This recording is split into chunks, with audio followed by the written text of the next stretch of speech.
Bonjour à tous, je m'appelle Walid Ben Abderrahmane, je suis architecte solution chez Amazon Web Services depuis 2 ans et demi.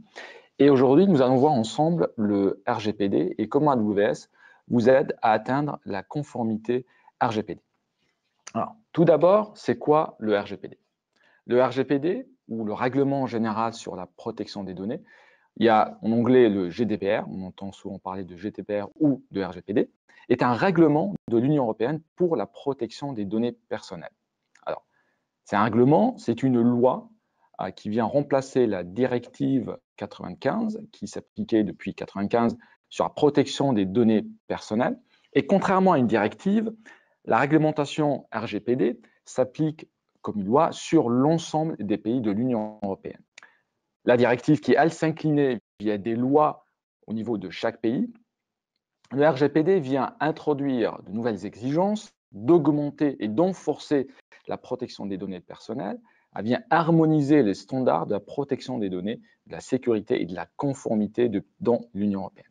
Elle est applicable depuis le 25 mai 2018 et sa portée va au-delà de l'Union européenne. Elle s'applique bien sûr aux organisations établies dans l'Union européenne, mais elle s'applique aussi aux organisations qui ne sont pas établies dans l'Union européenne, mais qui ciblent ou proposent des services et des produits à des résidents dans l'Union européenne. Donc, si on prend l'exemple d'une organisation qui est établie en Asie, si elle propose des services à des résidents en France, le RGPD s'applique à cette organisation qui est en Asie. Et ça, bien sûr, ça va de soi pour des organisations qui sont établies en Europe et qui proposent des services à des résidents dans l'Union européenne. Donc, un travail qui est à faire dès le départ de votre côté dans votre organisation, c'est vraiment d'identifier ces données personnelles et de savoir comment vous allez faire ce traitement-là. Bien sûr, vous allez parler à vos utilisateurs et aux individus qui vont partager ces données personnelles avec vous. Première définition qu'il faudra peut-être faire et qu'il faudra voir, c'est comment on peut parler et c'est quoi les données personnelles par rapport à du contenu. Alors, tout d'abord, le contenu, c'est tout ce qu'un client, un utilisateur, va conserver ou va traiter en utilisant les services AWS. Ça peut comprendre de la donnée, du textuel, de l'audio, de la vidéo. Pour nous, on est agnostique, pour nous, c'est des 1 et 0. Donc, pour nous, c'est un contenu que vous allez mettre sur AWS. Et dans ce contenu-là, il peut y avoir de la donnée personnelle. Alors, c'est quoi les données personnelles? C'est toute information à partir de laquelle un individu peut être identifié ou identifiable. Donc, identifié, au départ, j'ai dit, je m'appelle Walid Ben Abderrahmane, je suis architecte solution. Donc, cette information permet de m'identifier directement. Identifiable, c'est si je dis le contraire, si par exemple on dit la personne qui a présenté le webinaire sur AWS et le RGPD le 12 mars. C'est une information qui permet de m'identifier indirectement. Ces deux informations-là peuvent être considérées comme des données personnelles. Bien sûr, tout simplement, si on prend le nom, l'email, et dans certains cas, l'adresse IP peut être une information qui peut être considérée comme une donnée personnelle. Une adresse IP qui, par exemple, identifie une personne, une adresse IP statique à partir de laquelle on peut y arriver. Bon, les cas classiques sont les noms, prénoms, le numéro de sécurité sociale, ainsi de suite. Donc ça, c'est des informations, des données personnelles que vous pouvez mettre sur AWS. Pour nous, encore une fois, on est agnostique par rapport à cette information-là. Et c'est à vous, bien sûr, d'identifier ces données personnelles et de leur appliquer justement à ce qu'on va voir ensemble par la suite. Alors, que comprend le RGPD? Voilà quelques principes qu'on va voir dans le RGPD.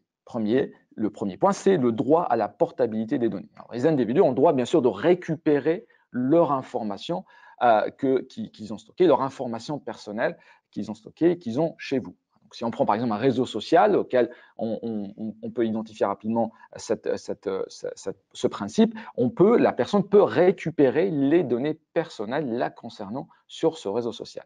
Ça, c'est la première chose. La deuxième chose qui est importante, c'est la portabilité des données. Donc, on a la possibilité, en plus de récupérer les données, de les récupérer d'une manière à les réutiliser chez un autre fournisseur ou un autre responsable du traitement. On verra justement la définition de responsable du traitement par la suite. Donc, il doit y avoir une facilité de réutilisation de cette donnée-là chez un autre responsable du traitement. Voilà, droit à la portabilité des données. Ça, c'est le premier point. Le deuxième point, c'est le droit à l'oubli. Alors, ce principe donne à l'individu la possibilité de réclamer l'effacement de certaines de ces données de façon à ce qu'elles soient inaccessibles à des tiers. Donc, vous avez la possibilité de demander que vos données personnelles soient supprimées. Le troisième, c'est la protection des données dès la conception. Et ça, c'est un principe très intéressant parce que là, on inclut la protection des données dès la conception du service que vous allez proposer à vos utilisateurs. Donc, on parlait par exemple de droit de la portabilité des données ou droit de l'oubli. Donc, dès la conception de votre système, l'idée ici, c'est de mettre en place des blueprints, de mettre en place des architectures types qui permettent de répondre à l'exigence de la loi RGPD. Donc là, vous allez le mettre dès le départ. Et troisième point, qui est la notification de données. Là, je vous laisse lire, hein, parce que le texte est assez clair. En cas de fuite de données, les responsables de traitement doivent notifier l'autorité de supervision concernée dans les 72 heures. Donc là, ils ont 72 heures pour les notifier. Et s'il y a un risque d'atteindre aux droits et libertés des individus, ils devront également les notifier. Voilà, 4 principes. Hein. On parle de droit de la portabilité des données, droit de l'oubli, la protection des données dès la conception et enfin la notification en cas de fuite de données. Alors, c'est quoi les conséquences potentielles? Je pense que pour ceux qui connaissent la RGPD, il y a un certain nombre d'entre vous, il y a des pénalités qui s'appliquent aussi bien aux responsables du traitement que sous-traitants. On va parler bien sûr on va définir le responsable des traitements et des sous-traitants qu'on n'a pas encore évoqués dans la suite des slides. Alors, il y a une amende qui peut aller jusqu'à 20 millions d'euros ou 4% du chiffre d'affaires global, selon bien sûr la valeur la plus haute.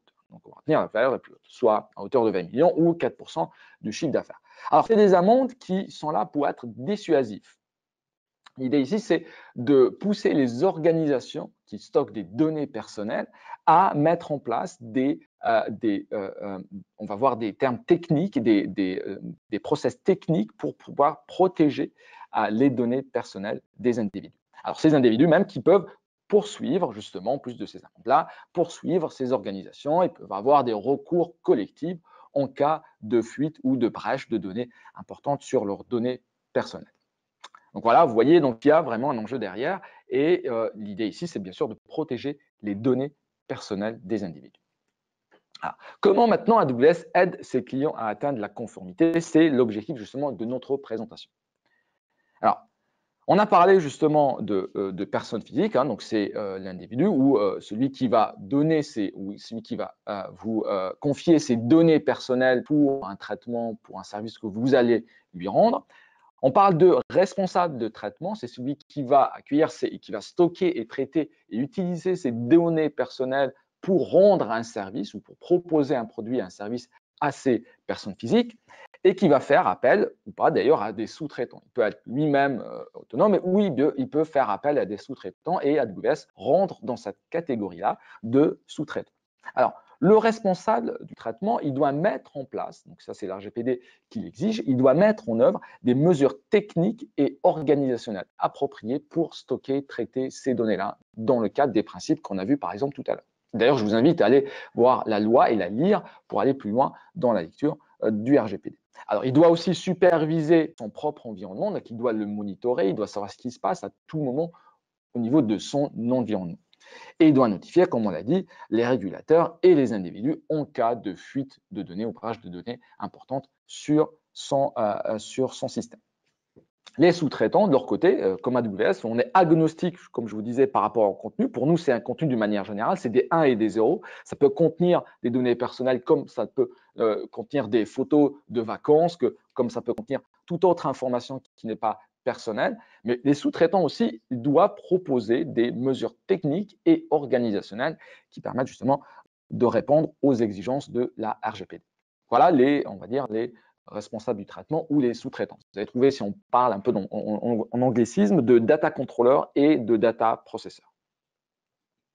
Alors, les RGPD en pratique, ou la mise en œuvre du RGPD en pratique, ça va demander quoi? Donc, les responsables du traitement et les sous-traitants doivent mettre en place, on va dire, des mesures techniques et organisationnelles appropriées. D'abord, la pseudonymisation et le chiffrement des données personnelles. Bien sûr, je pense que tout le monde le sait, hein, on a dit la RGPD s'applique depuis le 25 mai 2018, mais AWS vous recommande, même avant le 25 mai 2018, et vous recommande maintenant de toujours chiffrer toutes les données que vous stockez sur AWS, qu'elles soient personnelles ou non personnelles. Mais là, encore une fois, la loi exige qu'il y ait un chiffrement des données personnelles. Donc, on verra justement que AWS vous propose des services qui permettent de répondre à ce premier point. Un deuxième point, c'est qu'il faut s'assurer en continu de la confidentialité, de l'intégrité, de la disponibilité et la résilience des systèmes et des services de traitement. Ça, c'est très important, la confidentialité, l'intégrité, la disponibilité et la résilience. Troisième point, concerne la capacité à rétablir, en cas de problème de disponibilité, l'accès aux données personnelles dans les meilleurs délais. Là, on parle de disaster recovery, on parle de plan de recouvrement. Ici, on parle de moyens techniques et physiques que AWS d'ailleurs met en place déjà en parlant de régions AWS, en parlant de zones de disponibilité, en parlant de services managés sur AWS. Donc là, il y a des choix et des possibilités qu'AWS vous propose pour répondre à ce point. Le quatrième point, c'est le process. Donc, il faut mettre en place un processus pour tester, mesurer, évaluer régulièrement l'efficacité des mesures techniques et organisationnelles que les responsables du traitement et les sous-traitants doivent mettre en place. Donc là, de votre côté, en tant qu'organisation, vous devez mettre en place un processus pour justement valider tous ces points, les tester et mesurer en continu, justement en continu, que tous ces points-là doivent être validés. Alors, pour ceux qui connaissent AWS, pour ceux qui ne connaissent pas AWS, justement, qu'est-ce que AWS fournit comme moyen, comme service pour vous permettre d'être conforme au RGPD? Alors d'abord, des outils et des services. Comme vous savez, on a un certain nombre de services, un certain nombre d'outils qui répondent à des demandes d'organisation et qui sont dans le domaine de la sécurité, du machine learning, du big data et ainsi de suite. On verra quelques services et outils qui peuvent nous permettre justement d'atteindre une conformité RGPD. On a un cadre de conformité qui vient englober tout ça, donc auquel on va le voir ensemble. Il y a un réseau de partenaires qui ajoute la valeur pour vous, pour votre organisation, qui peuvent vous apporter des briques essentielles pour votre partie à vous que vous devez mettre en place. Et puis, il y a un contrat de protection de données qui vient ici. Là, on parle de data. Alors, c'est une bonne nouvelle justement qu'on vous annonce. Il y a une data processing addendum qui est compliant avec le RGPD, qui est déjà inclus dans le contrat AWS, dans les services termes AWS. Donc, quand vous ouvrez un compte AWS, il y a déjà un DPA qui est déjà conforme au RGPD et qui couvre le RGPD, qui est inclus dans le contrat AWS. Donc, à ce niveau-là, c'est déjà fait et c'est déjà bon. Donc, c'est une première bonne nouvelle par rapport à ça. Alors, on va parler justement du modèle de responsabilité partagée et c'est un slide très important. S'il y a un des slides à retenir parmi les slides qu'on va voir, c'est celui-là. Le modèle de responsabilité partagée, pour en parler, qui est assez simple à voir justement, c'est la responsabilité partagée entre AWS et les clients d'AWS. On parle d'AWS, AWS est responsable de la sécurité du cloud et les clients sont responsables de la sécurité dans le cloud.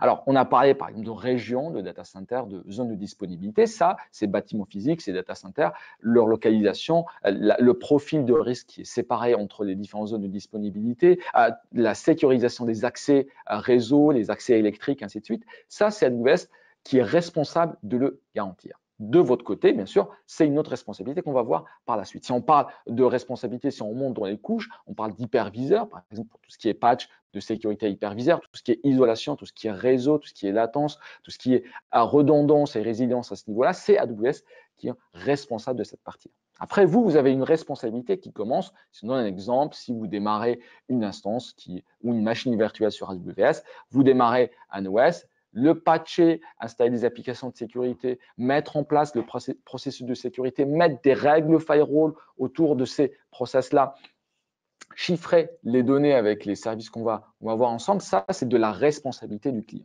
Et bien sûr, évidemment, le contenu ou la donnée reste toujours de votre responsabilité. Alors, le modèle, comme vous le voyez ici, est au plus bas, donc c'est le plus simple. Maintenant, si on parle de services managés ou gérés par AWS, là, AWS va avoir plus de responsabilités. Donc, on va remonter un peu dans les couches et la donnée, justement, elle sera toujours de la responsabilité du client, peu importe le service. Donc, si on parle de service de base de données managée, là, on a plus de responsabilités par rapport à ça. Et dans ce cas-là, le service, donc par exemple l'OS, est dans la responsabilité d'AWS. Alors, ça, c'est concernant le modèle de responsabilité partagée de la sécurité d'une manière générale. Maintenant, si on prend dans le cadre du RGPD, justement, on va avoir cette responsabilité partagée entre le responsable du traitement et le sous-traitant ou le data controller et le data processor. Là, on a quelques exemples que vous voyez ici. Si on prend des exemples comme la donnée personnelle, ça, c'est de la responsabilité de data controller ou du responsable du traitement. Si on prend par exemple la partie chiffrement, c'est à la fois le responsable du traitement et à la fois le sous-traitant, ici AWS, qui est responsable de mettre en place toutes les mesures techniques et organisationnelles pour répondre au RGPD. Donc là, vous voyez un certain nombre de points ici qui sont assez clairs entre la responsabilité de responsable du traitement et la partie sous-traitant. Là, on va commencer justement à voir les outils et les services AWS qui vous permettent d'atteindre la conformité sur AWS. D'abord, on a parlé rappelez-vous au début, de la protection des données dès la conception et par défaut. Donc là, il y a un certain nombre de services. On ne va pas voir tous les services. Si on prend par exemple Amazon Virtual Private Cloud ou Amazon VPC, qui est votre réseau logique isolé sur AWS, donc là, ce service vous permet de le définir votre topologie réseau sur AWS, de définir les réseaux, de définir les sous-réseaux, de définir comment les connecter sur Internet si vous souhaitez qu'ils soient connectés sur Internet ou peut-être vous voulez qu'ils soient isolés et qu'ils soient connectés à vos data centers. Comment il doit être connecté sur vos data centers? Est-ce que ça sera via un Direct Connect qui est un lien spécialisé ou est-ce que ça sera via un VPN, donc un VPN IPsec site-to-site? Est-ce que vous allez les connecter à des partenaires? De quelle manière vous allez les connecter à des partenaires? Donc là, vous allez pouvoir définir dès la conception justement comment on va établir votre réseau. Un autre service qui sera peut-être intéressant, c'est AWS Identity and Access Management, c'est qui vous permet de gérer les identités, l'identité, l'authentification et l'autorisation de vos utilisateurs qui vont venir manager des services sur AWS, ce qui vous permet par exemple de créer des ressources sur AWS. On parlait tout à l'heure de créer une machine virtuelle, on parle de créer un VPC, un réseau. Donc ce service-là donne les autorisations à vos utilisateurs, à vos administrateurs réseau, à vos administrateurs système ou autres, de démarrer des instances, d'arrêter des instances, vous leur donnez des droits. Par exemple, on parle de stockage de contenu sur des disques de volume disque de type EPS ou des disques ou des services de stockage objets sur un service S3. Là, vous leur donnez des droits qui leur permettent justement d'accéder à des services de ce type-là et de pouvoir, par exemple, dupliquer la donnée ou, par exemple, de dupliquer un volume, de l'arrêter, de supprimer, ainsi de suite. Donc, AWS Identity Access Management vous permet justement de définir des identités directement sur le service ou bien de le faire via la fédération d'identité, via du SAML. Donc là, vous avez la possibilité d'avoir un provider d'identité ou un fournisseur d'identité, par exemple sur un Active Directory chez vous, en premise, ou sur un Active Directory sur AWS, managé par AWS, qui s'appelle Active Directory, comme service manager. Donc là, vous avez la possibilité de définir les identités à ce niveau-là et de faire de la fédération d'identité, d'y accéder via IAM et donc de définir après les policies. Après, on a la partie sécurité du traitement. On parlait de chiffrement tout à l'heure. Là, il y a un certain nombre de services qui vous permettent de faciliter la protection des clés de chiffrement. Parce qu'on parle de données, donc les données, il faut les chiffrer. Et ce qui est important, en plus de la donnée chiffrée, c'est la clé qui a permis de chiffrer ces données-là. Donc, cette clé-là devient aussi importante que les données chiffrées. À ce niveau-là, bien sûr, ce qu'on a les standards, on utilise des hardware sécurité modules et AWS vous propose plusieurs services, notamment AWS KMS, Key Management Service, qui vous permet de manière scalable, de manière résiliente, de répondre aux exigences de chiffrement directement sur l'ensemble des services de stockage sur AWS. On parle de volume, de volume disque, on parle de stockage objet, on parle de stockage fichier. Via KMS, vous avez la possibilité de définir des clés de chiffrement, d'importer des clés de chiffrement, de faire des rotations sur ces clés de chiffrement qu'on appelle des clés de chiffrement maîtres, qui sont stockées sur KMS d'une manière isolée pour vous.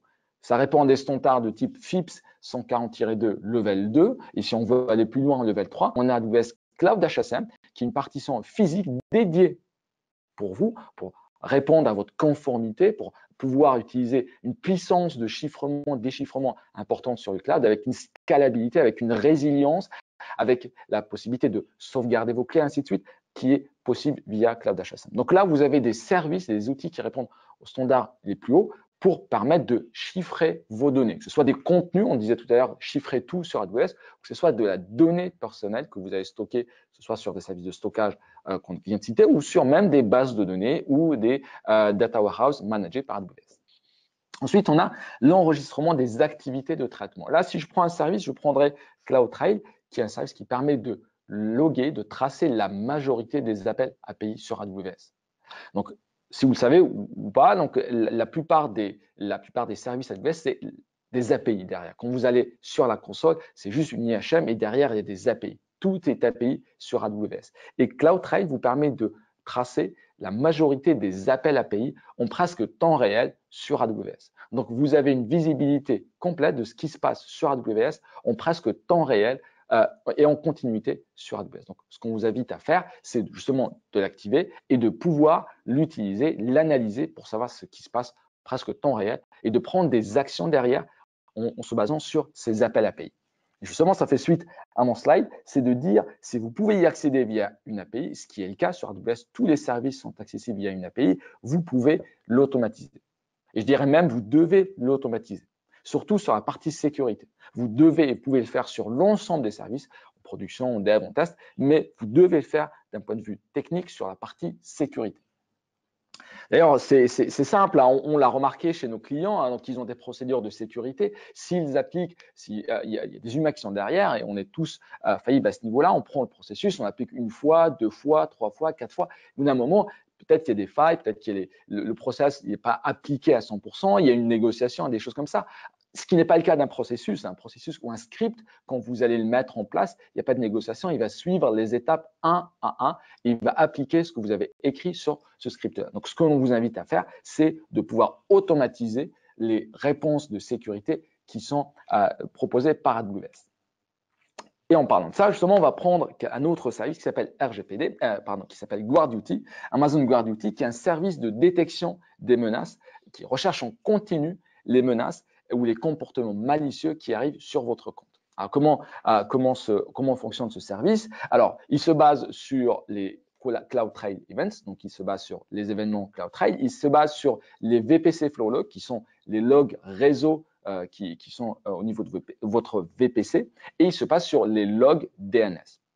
Donc, il se base sur ces trois événements qu'il analyse en continu sur votre compte ou sur l'ensemble de vos comptes sur AWS. Donc, d'ailleurs, pour l'activer, il suffit juste d'un clic. Donc, vous cliquez, vous l'activez au niveau d'un compte ou vous l'activez au niveau de plusieurs comptes. Et d'ailleurs, vous pouvez avoir une vue agrégée de l'ensemble de vos comptes sur une console unique sur un compte. Donc, là, il analyse d'une manière continue les menaces qui arrivent sur la plateforme. On se base sur de l'intelligence artificielle derrière. On se base sur des informations fournies par des tiers, par des partenaires tiers qui sont spécialisés dans la sécurité, qui proposent ces services-là à AWS. Donc, on se base sur cet ensemble d'informations-là pour vous notifier, pour vous alerter qu'il y a probablement une menace, une attaque en cours sur votre compte.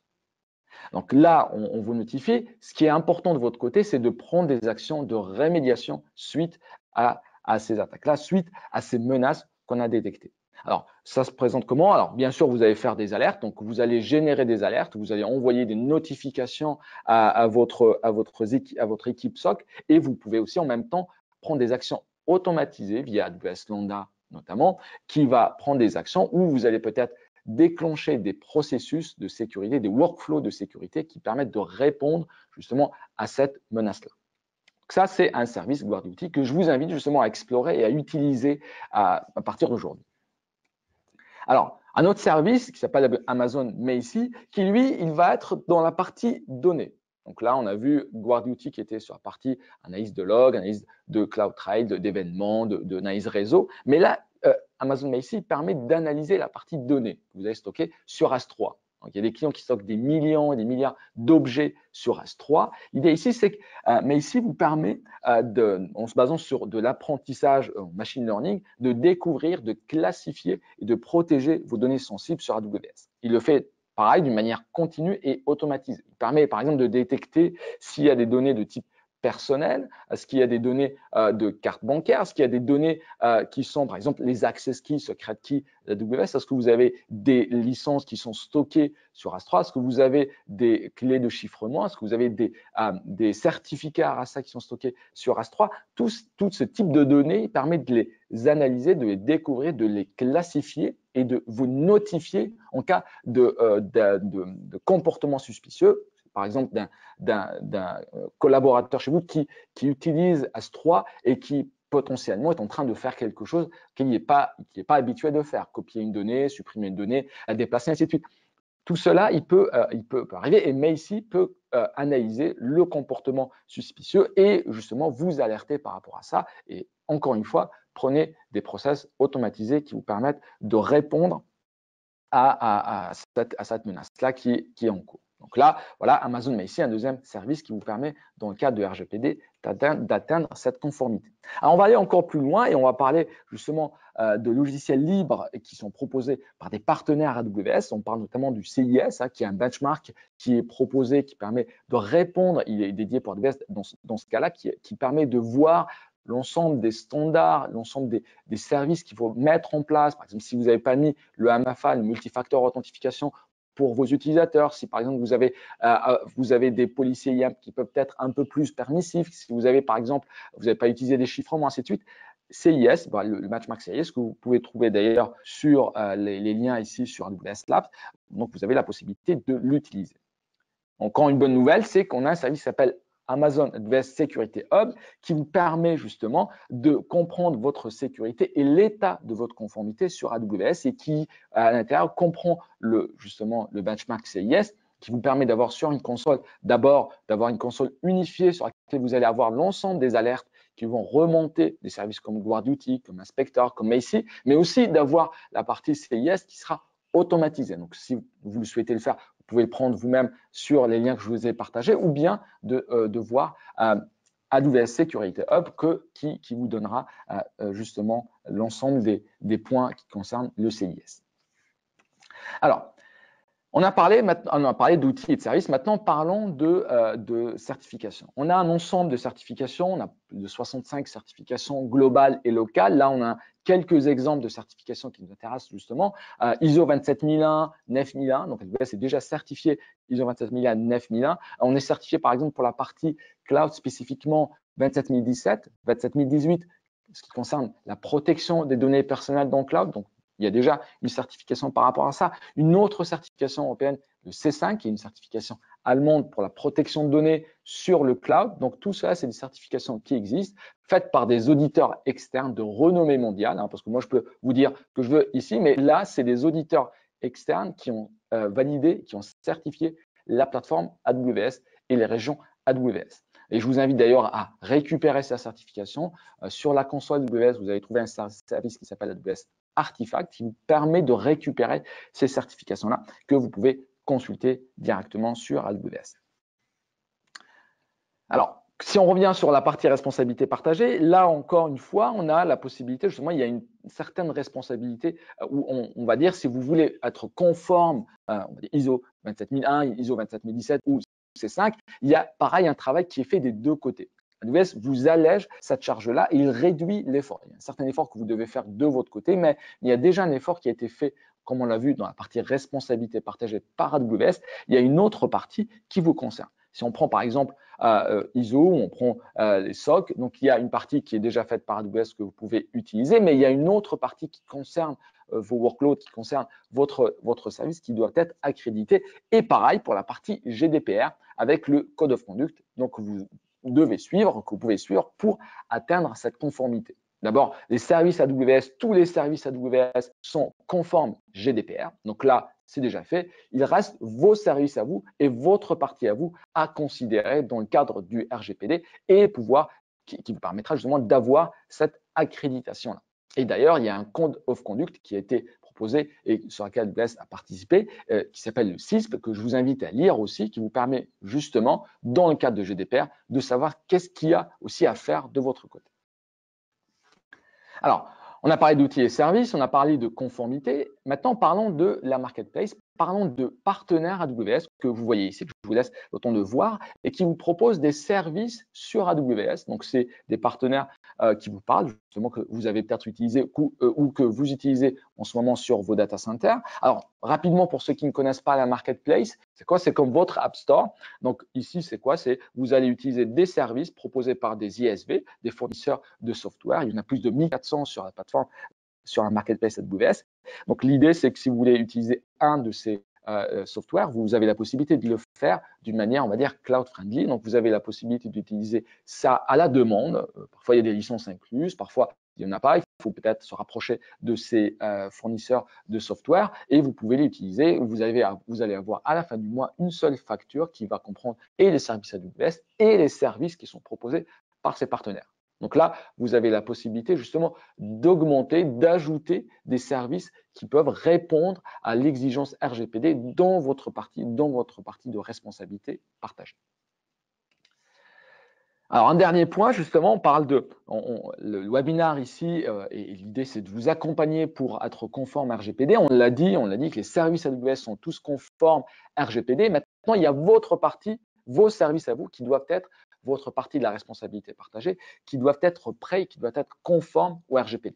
Alors là, ici, on vous aide justement en tant qu'architecte solution, et il y a aussi les consultants professional services côté AWS. Il y a des consultants qui sont spécialisés dans, par exemple, l'analytics, qui sont spécialisés dans le machine learning. Il y a des professional services qui sont des consultants spécialisés dans la sécurité, dans la conformité, qui viennent vous accompagner pour vous proposer des services additionnels chez vous, qui viennent, par exemple, voir une revue de l'architecture qui existe potentiellement sur AWS ou que vous allez migrer de vos data centers vers AWS. Donc, c'est des personnes qui viennent vous voir et c'est des consultants qui viennent travailler avec vous au jour le jour pour vous aider à adopter et à mettre en place les services et les exigences RGPD. Donc, ils peuvent aller en deep dive par rapport aux services qu'on a vus et d'autres services, justement, qui peuvent avoir de la valeur ajoutée par rapport à ça. On propose il y a aussi des partenaires AWS qui ont des compétences dans la sécurité et dans la conformité, qui connaissent AWS, qui connaissent le RGPD et qui peuvent vous aider justement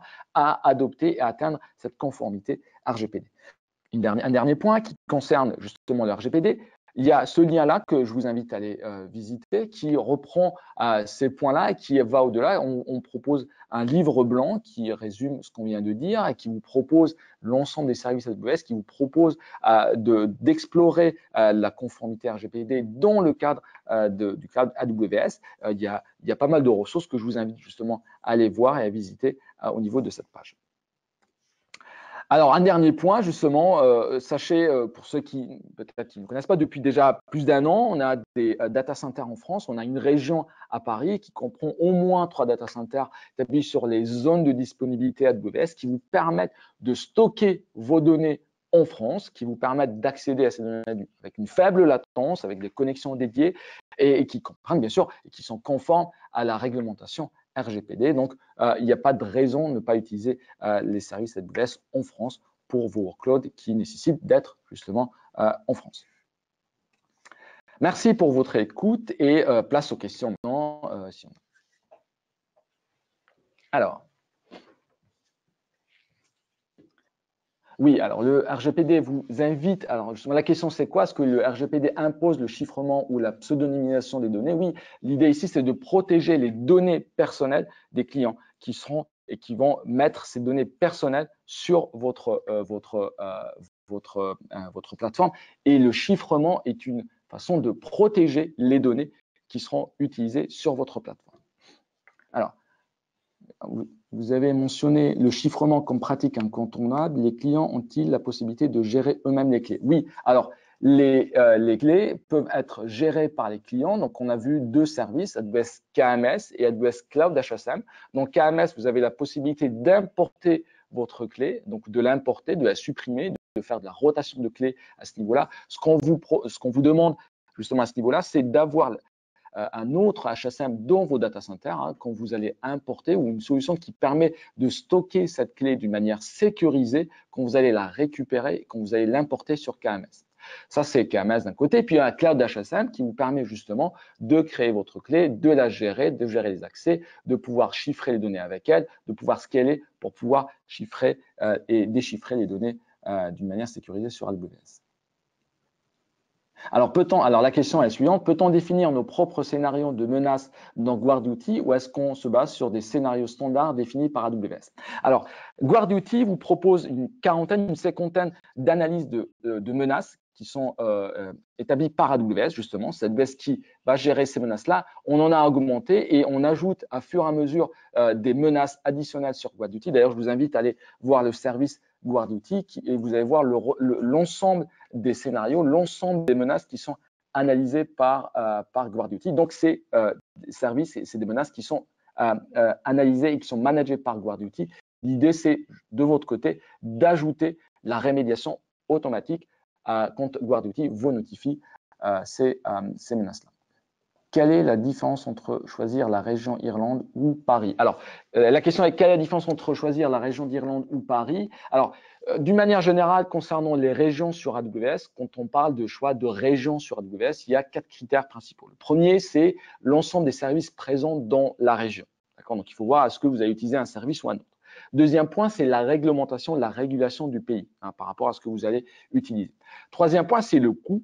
Donc le coût qui va être différent entre la région d'Irlande et la région de Paris.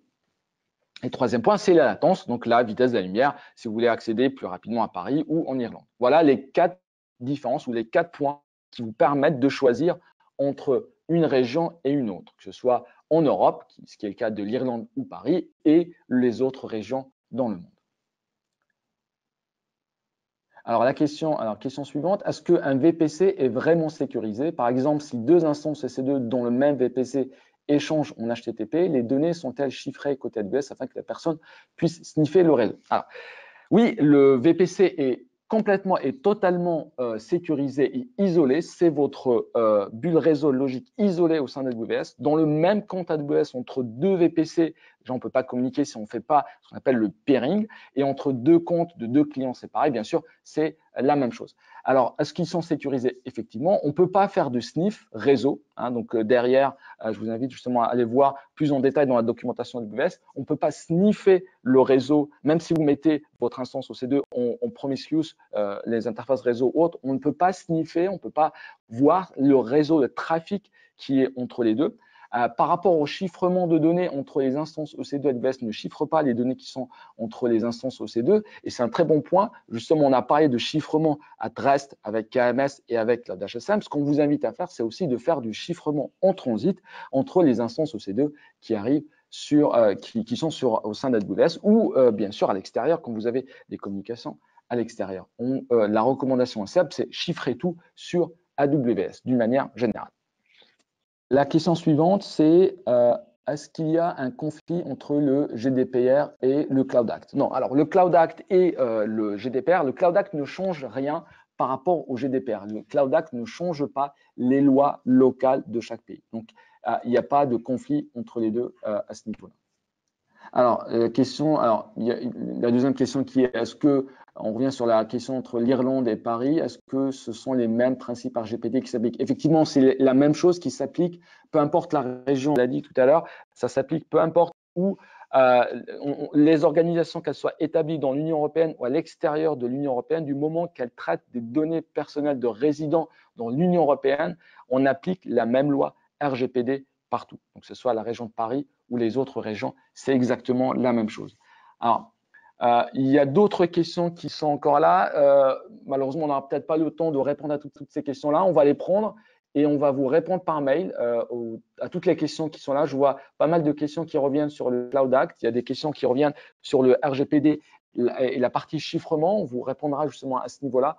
N'hésitez pas à m'envoyer un mail. Vous voyez mon mail et à me contacter justement si vous avez d'autres questions par la suite. On essaiera de répondre à ces questions-là par mail. Merci encore pour toutes ces questions-là. Merci d'être restés aussi nombreux. Merci pour votre écoute et bonne journée.